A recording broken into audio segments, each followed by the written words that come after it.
তাহলে কি ইসলামী আন্দোলন বাংলাদেশ জামাতের পথে হাঁটছে? তারা জামাতকে এতদিন গালি দিত কারণ ওরা নারীদেরকে রাজনীতিতে ব্যবহার করছে।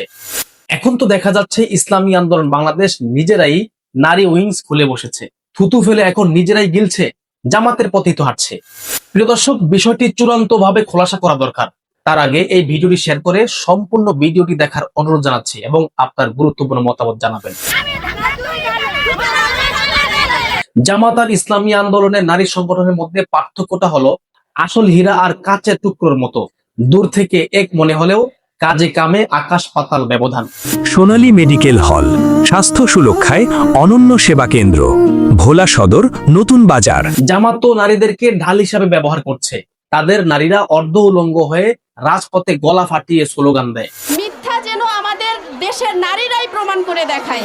পুরুষরা পেছনে পেছনে হাঁটে, আর সেই পুরুষরা যদি হয় জামাতের গর্ব, জামাতের অহংকার, আমির হামজার মতো মুফতি আর মামুনুল হক সাহেবের মতো আল্লামা, তাহলে তো কোনো কথাই নেই।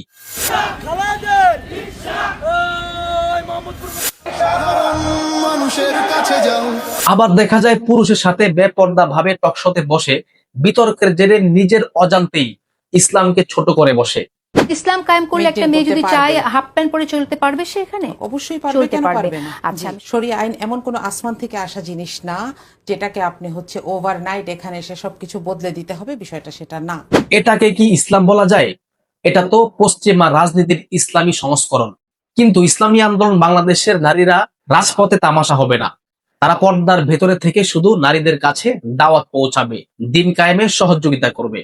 জামাতের কাছে নারী সংগঠন মানে একটি বড় ভোট ব্যাংক আর মিছিলে লোকবল বাড়ানো।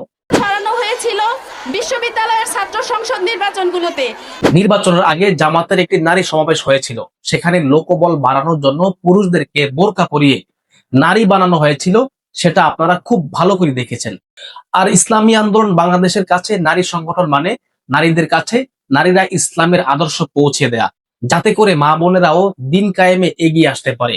হাদিসে এসেছে নারীরা যখন ঘর থেকে বের হয় শয়তান তখন তাদের দিকে উকি দেয়। জামাত সেই সুযোগটাই শয়তানকে করে দিচ্ছে। আর ইসলামী আন্দোলন বাংলাদেশ নারীদের সেই সম্মান দিচ্ছে যা ইসলাম দিয়েছে। অর্থাৎ জামাত যে পথে হেঁটে রাজনৈতিক ফায়দা লুটছে, ইসলামী আন্দোলন বাংলাদেশ সেই পথ এড়িয়ে সরাসরি শরীয়তের পথে চালানোর চেষ্টা করতেছে। যে নারীরা এতদিন জামাতের ইসলাম পরিপন্থী বেপর্দা রাজনীতি দেখে দিনের কাছ থেকে দূরে সরেছিল, তাদের জন্য ইসলামী আন্দোলন বাংলাদেশ এখন নিরাপদ এক প্ল্যাটফর্ম নারী উইংস চালু করেছে। এখানে আমল থাকবে, ইমানও বাঁচবে, আবার দিনের দাওয়াতও চলবে। ইসলামী আন্দোলন বাংলাদেশ জামাতের মতো সুবিধাবাদী ইসলাম পালন করে না, তারা চলে কোরআন সুন্নাহর দেখানো পথে। প্রিয় দর্শক, এতক্ষণ মুমিন বার্তার সাথে থাকার জন্য ধন্যবাদ। আমি বেলাল হোসেন, দেখা হবে পরবর্তী একটি অনুসন্ধানে।